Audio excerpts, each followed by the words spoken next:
오늘 시간에는 예담교회 우리 김명재 목사님께서 가장 강한 믿음을 이라는 제목으로 말씀 좀 하실 때 은혜 받으시기 바랍니다.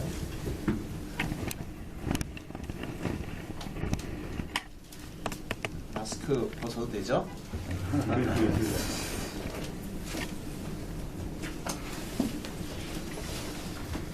요새 그 유행어 중에서 사람이네 이런 말 들어보셨죠? 들어보셨습니까? 이게 무슨 뜻이냐면은 사람을 보면 반가워야 되는데 사람이네 마스크 써야지 혹시 하면서 경계를 한다는 겁니다. 사람이 꽃보다 아름답죠? 그런데 사람을 두려워하고 멀리하는 이상한 세태가 되었습니다. 우리들은 지금 예수님 안에서 한 형제요 자매요 또 하나의 그 믿음의 공동체이기 때문에 정말 반가운 관계인 줄로 믿습니다. 우리 옆 사람과 또 앞뒤 사람과 함께 이렇게 한번 인사를 하죠. 너무너무 반갑고 좋습니다. 오늘 큰 은혜 받읍시다. 할렐루야. 우리 그 학교에 중학교 때 이제 저는 배웠고 요새는 뭐 초등학교 때 다 배우죠 영어를. 근데 영어 중에서 비교급, 최상급 이렇게 있지 않습니까? 굿, 그 다음에 베러, 그 다음에 베스트 이렇게 우리가 영어를 배웁니다. 근데 믿음도 그런 것 같습니다. 이렇게 환경이 좋고 평화의 시대 때는 좋은 믿음이면 됩니다.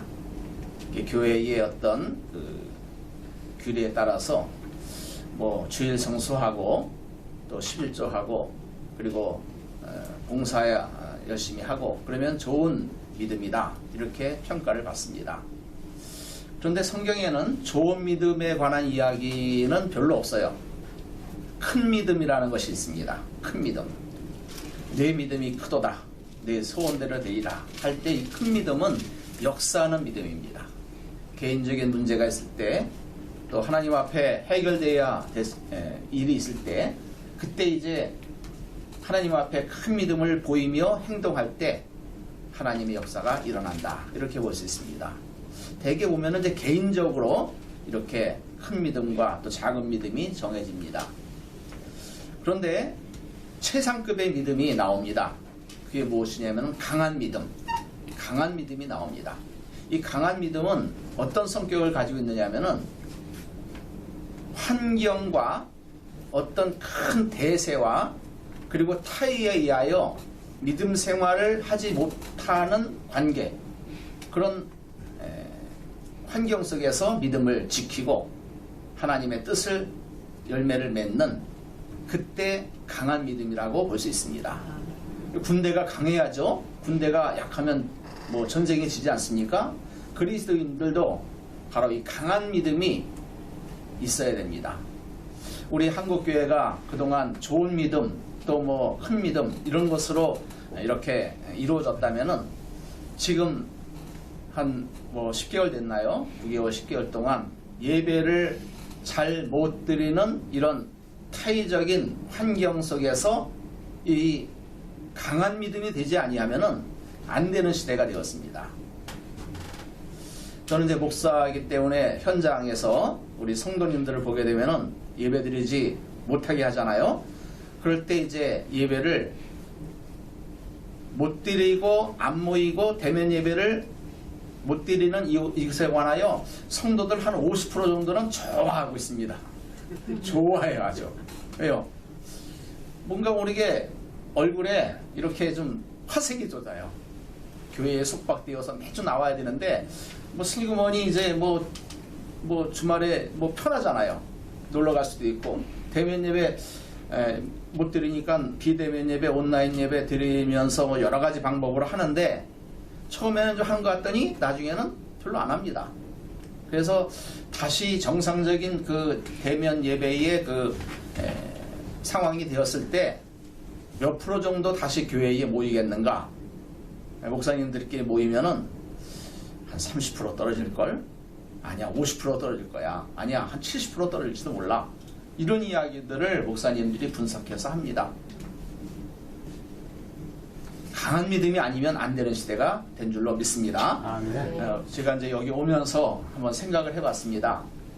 뭐 매주 어떻게 예배를 드렸는지 사정은 잘 모르겠지만 토요 예배를 계속 드리고 있었다면은 여러분들은 굉장히 큰 복을 받고 또 하나님 앞에 사랑받는 하나님의 사람이 된 줄로 믿습니다.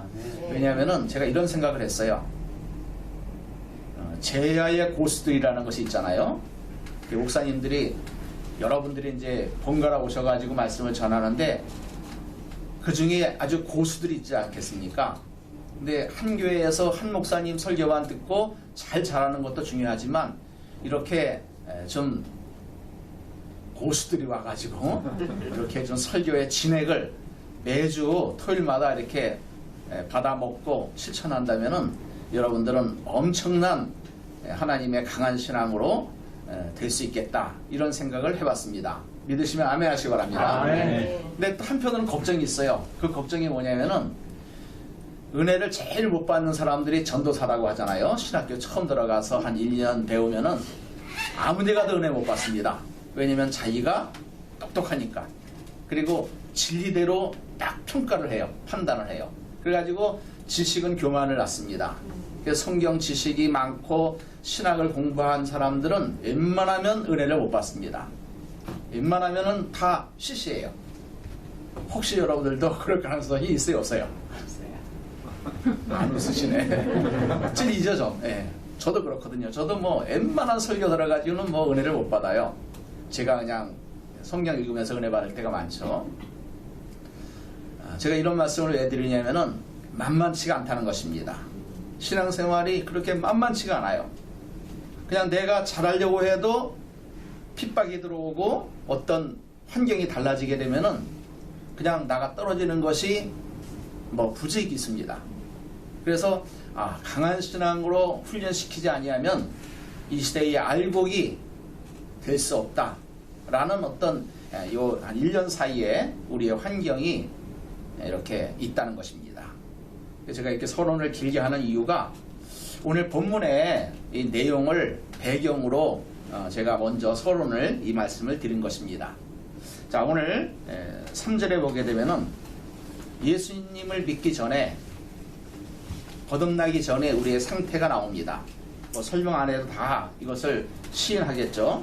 저도 그렇습니다. 어리석은 자요, 순종하지 아니한 자요, 죽은 속은 자요, 여러 가지 정욕과 투기를 일삼은 자요, 가증스러운 자요, 피차 미워한 자였으나 여기에 속하지 않은 사람 아무도 없습니다. 얼마나 교만했는지, 또 욕심이 많았는지, 또 시기와 질투가 많았는지, 그리고 악을 행하기에 즐거워했는지, 그리고 막 열린 무덤처럼 그런 악한 말들을 많이 했던 우리들의 모습, 이 모습이 바로 거듭나기 전에 우리의 모습이었습니다. 그랬던 우리가 이제 하나님의 은혜로 구원을 받았는데 이 하나님의 은혜로 구원받았다는 뜻이 무엇이냐? 그 설명을 4절, 5절에서 하고 있습니다. 우리가 구원받은 것에 관하여 그 실상이 뭐냐? 바로 4절, 5절입니다. 우리 한번 크게 읽어보겠습니다. 시작. 우리 구주 하나님의 자녀와 사랑하시는 하나님의 우리를 구원하시되 우리가 그가 의를 행위로 말미암지 아니하고 오직 그의 긍휼하심을 따라 생명의 신상과 생명의 새롭게 하심으로 하셨나니. 예, 요 4절, 5절 두 말씀을 한마디로 딱 줄여서 말씀드리면은 우리의 구원은 하나님의 긍휼하심으로 인하여 구원되었다. 이 한마디로 말씀드릴 수가 있습니다. 무엇으로 구원받았다고요?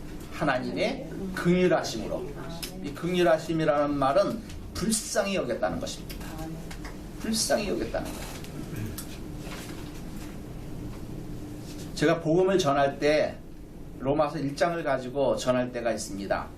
그때 어떤 내용이 나오느냐면은 죄가 23가지가 쫙 날립니다. 죄인임을 알지 못하면 절대 구원에 관하여 하나님의 은혜를 받을 수가 없습니다.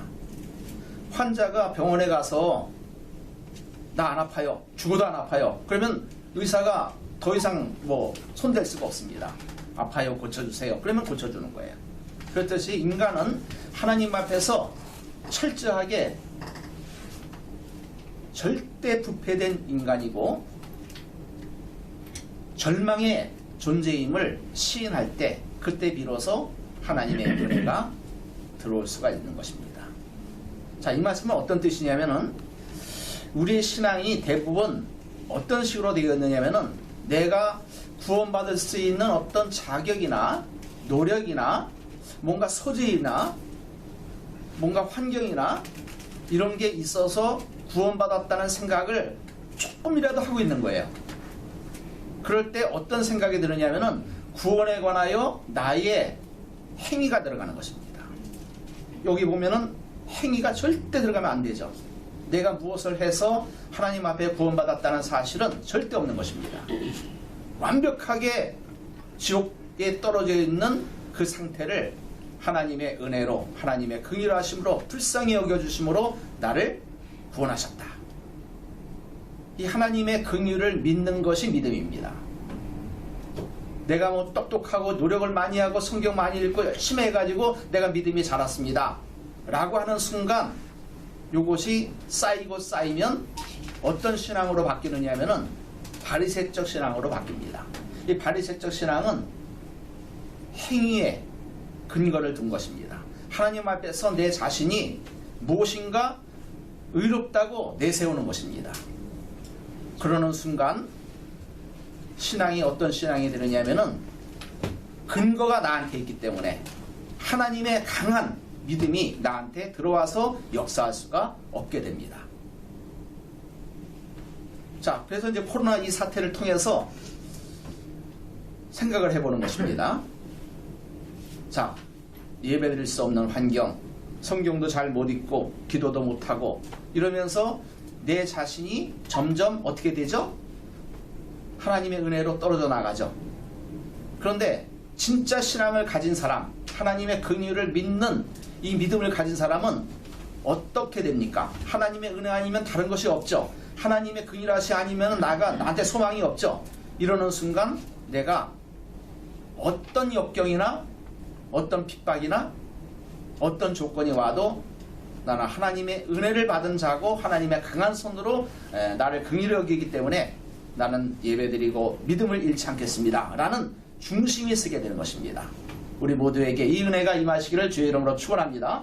네. 자, 그래서 이 강한 신앙이라는 것은 성경 안에 다니엘, 또 요셉, 또 에스더 이런 사람들이 이제 강한 신앙입니다. 왜냐하면 환경이 믿음을 구사할 수 없었잖아요. 근데 믿음을 구사했습니다. 뭐 그 설명은 다 안 해도 여러분들이 다 아실 겁니다. 지금 우리의 신앙은 좋은 신앙, 또 큰 믿음 이런 어떤 비교적인 그런 상태가 아니라 절대적인 믿음, 다시 말하면 강한 믿음, 하나님 앞에서 타협하지 않는 믿음, 그 믿음을 가질 때 이 시대에 우리가 살아남을 수 있고 하나님의 뜻을 행하는 믿음의 사람이 될 수 있다. 이렇게 정리해 볼 수가 있습니다. 자, 이제 적용을 하나 하겠습니다. 자, 우리 6절, 7절을 함께 있습니다. 시작. 우리 구주 예수 그리스도로 말미암아 우리에게 그 성령을 풍성히 부어주사 우리로 우리의 은혜를 힘입어 구하심을 얻어 영생의 소망을 따라 상속자가 되게 하려 하십니다. 네. 제가 목회를 전도사 시절까지 합치면 30년 정도 한 것 같습니다. 30년. 전도사 시절까지 30년 정도 했는데 목회하면서 제가 이제 결론이 그거 하나가 있습니다. 그 결론이 무엇이냐면은 성령의 부어주심이 아니면 절대 사람은 변화되지 않는다. 목회도 되지 않는다. 근데 이 성령님을 우리가 다 알고 있죠? 너무나 많이 들었습니다. 근데 성령님은 어떤 분이냐? 부어주시는 분이십니다. 부어준다는 말은 넉넉하다는 거예요. 막 우리가 장대비, 뭐 소낙비, 뭐 이런 말 들어보셨죠? 폭포 밑에 들어가면 물이 확 쏟아지잖아요. 그거보다 더 강하게 우리가 감당할 수 없을 정도로 성령님은 우리에게 부어주십니다. 그래서 성령님은 뭐 찔끔찔끔 뭐 조금 뭐 이런 분이 아니에요. 쪼잔한 분이 아니에요. 부어주십니다. 구원이라는 건 그런 것이에요. 내가 뭐 구원받고 싶어서 구원받은 사람 아무도 없거든요. 나도 모르게 어느덧 하나님이 막 부어주셔서 구원받은 거예요. 어떤 사람은 잔잔히 느끼고 어떤 사람은 강하게 느끼지만 모두에게 성령을 부어주신 것은 틀림없습니다. 그런 측면으로 우리의 신앙생활은 내가 열심히 하는 것, 그것은 내 책임이고 하나님의 성령의 부어주심이 있다라는 것이 하나님의 긍휼을 내가 받아들이는 태도입니다. 그러니까 이게 무슨 뜻이냐면은 하나님은 넉넉하게 성령님을 부어주시기 때문에 하나님 앞에 이 부어주심의 이 성령님을 긍휼로 받아들이면, 하나님이 나를 불쌍히 여겨주셔서 그렇게 했다는 걸 받아들이면 내가 어떤 태도로 바뀌느냐 하면은 겸손하게 하나님의 긍휼을 받아들이고 긍휼을 행하는 사람이 되는 거예요. 다시 말하면 내 주머니에, 내 통장에 돈이 많으면 내가 뿌듯하고 굉장히 기쁘고 자신만만합니다. 우리 목사님들도 참 재밌는 게 뭐냐면은, 그래도 목회 이렇게 좀 잘한다기보다 큰 교회 있잖아요. 그리고 뭐 걱정 없고 이렇게 돈도 좀 있고 이런 목사님들은 노회나 뭐 시찰회나 가면요, 어깨가 딱 펴져 있습니다. 그리고 말을 할 때 이렇게 커요. 자신만만해요.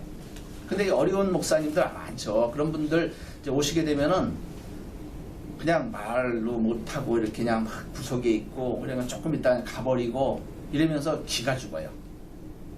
참 그런 걸 이제 제가 보면서 마음이 굉장히 안타깝죠. 우리가 가진 믿음이 크다, 성령님이 나한테 부어주시는 것이 세다라고 하는 순간 어깨가 쫙 펴지고 자신만만해집니다. 그래서 성령님이 우리를 어떻게 하신다? 부어주시는 성령으로 붙들고 계신다. 이 사실을 믿을 때 신앙생활을 강하게 할 수가 있습니다. 그리고 그 내용 안에는 내 의지와 노력이 아니라 하나님에게 달려있는 거예요. 하나님의 긍휼하심에 달린 거라는 거죠. 그걸 믿음을 가지고 내가 툭툭 믿음을 구사하는, 그것이 바로 우리의 믿음의 첫 번째 적용입니다. 그리고 두 번째 적용은 무엇이냐면은 로마서 15장 1절에 보면은 우리 개역 성경에는, 옛날의 개역 성경에는 우리 강한 자가 약한 자의 단점을 담당하고 자기를 기쁘게 하지 말아라, 이런 뜻이 나와요. 근데 우리 개역 개정이죠. 개역 개정에서는 거기에 믿음이 들어가더라고요. 우리 믿음이 강한 자가 이렇게 나와요. 그러니까 강한 자라는 말은 믿음이 강해야 되는 거예요. 돈이 많고 뭐 권력이 있어서 강한 게 아니라 믿음이 강한 자가. 그러니까 믿음이 강한 자는 어떤 자가 강한 자냐? 약한 자의 약점을 담당하고, 그러니까 약한 자를 돌보는 것이 강한 믿음의 사람들의 할 일이란 뜻입니다. 그러니까 믿음이 누가 강하냐? 약한 자의 믿음을 담당하는 사람이 믿음이 강한 거예요. 그냥 막 겉으로 세게 무슨 뭐 행동을 해가지고 강한 게 아니라 하나님이 나를 긍휼히 여겨서 나에게 긍휼을 베푸셨잖아요. 그렇다면 나도 그 긍휼을 많이 가지고, 성령으로 말미암아 많이 가지고 약한 자를, 불쌍한 자를, 그 약점을 담당하면서 내가 돕는 행동을 할 때 그 사람이 믿음이 강한 자다라고 판정이 되는 것입니다. 할렐루야. 아멘. 이 믿음을 가진 자가 한국교회에 많아질 때, 저와 여러분이 될 때, 그때 한국교회는 누구도 건드리지 못하는 강한 집단이 되는 것입니다. 왜 이렇게 만만하게 교회가 정권으로부터, 정부로부터 교회 폐쇄를 당하고 이렇게 그랬는지 다 아시죠? 약한 자를 돌아보는 강한 믿음의 행동의 결과가 부족했다는 뜻이죠. 없었다는 뜻입니다. 이 부분에 관하여 깊이 성찰하고 회개하고 다시 약한 자의 약점을 담당하는 믿음의 강한 교회, 성도가 될 때, 그때 비로소 교회는 영향을 끼칠 수 있고 하나님의 뜻을 행하는 사회의 빛과 소금이 될 수 있는 길로 갈 수가 있다. 이런 그 방정식이 나오는 것입니다. 그럼 누가 잘못했다가 아니라 우리가 잘못한 게 많은 거죠. 약한 자의 약점을 담당하는 그것이 믿음이 강한 것이다. 이것을 어떻게든지 해야 될 줄로 믿습니다. 그래서 저는 우리 황장로님을 오래됐잖아요. 제가 연수구에 온 지가 한 17년 정도 된 것 같습니다. 17년 동안 초반, 아주 초창기부터 제가 이제 뵌 것 같은데, 황장로님이 하시고 싶은 일이 무엇이죠? 바로 그 일이거든요. 그래서 우리 뭐 성서, 그 학교를 또 세우고, 또 교회를 세우고, 또 어려운 자를 돌보고, 북한을 돌보고 하는 그 사역, 이것이 잘 이루어질 때, 바로 믿음이 강한 자의 사역이 열매로 거둔다.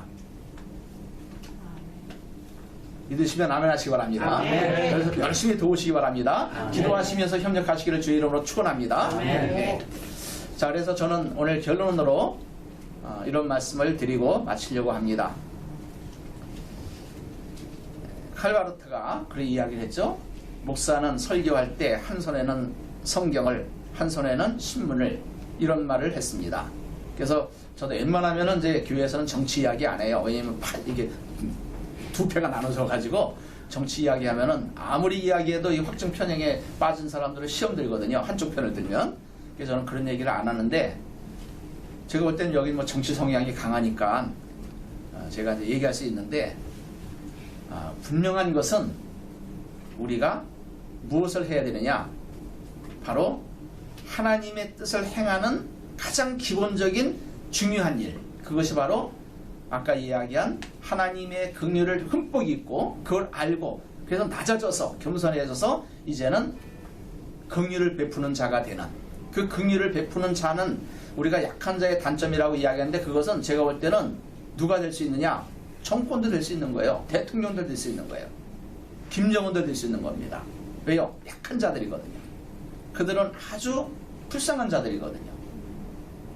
그래서 우리가 생각할 때 약한 자를, 돈이 없어서 병든 사람이 약한 자가 아니라 영적으로 보게 되면은 하나님의 은혜를 모르고 하나님의 뜻대로 행하지 않는 자들이 약한 자들이다.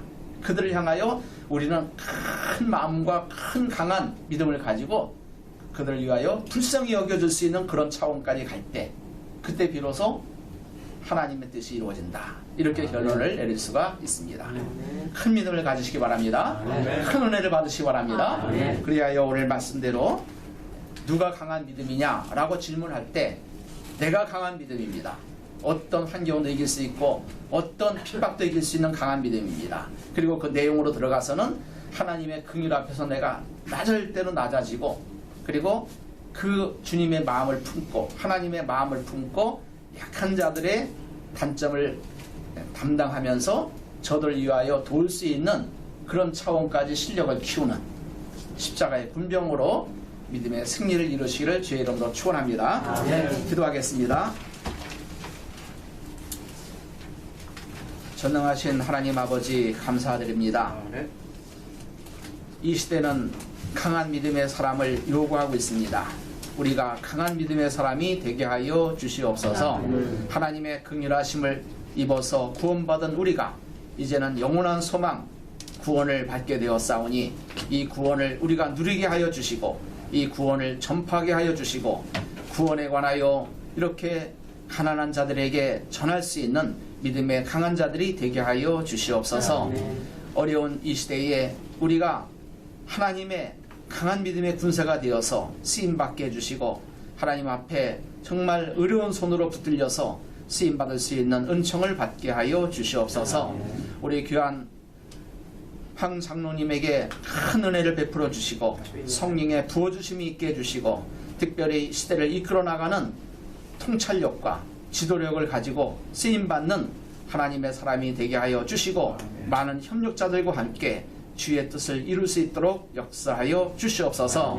그 사역의 모든 자세한 것을 하나님이 일일이 지도해 주시고 인도해 주시고 성취하여 주시옵소서. 여기에 모든 모인 우리 귀한 하나님의 사람들이 각 영역에서 믿음의 강한 자로 쓰임받게 하여 주시고 하나님의 쓰임받는 그 열매가 영광을 돌릴 수 있도록 역사하여 주시옵소서. 더욱더 아름답고 귀한 공동체로 발전되기를 원하옵고 예수님의 이름으로 기도 올리옵나이다.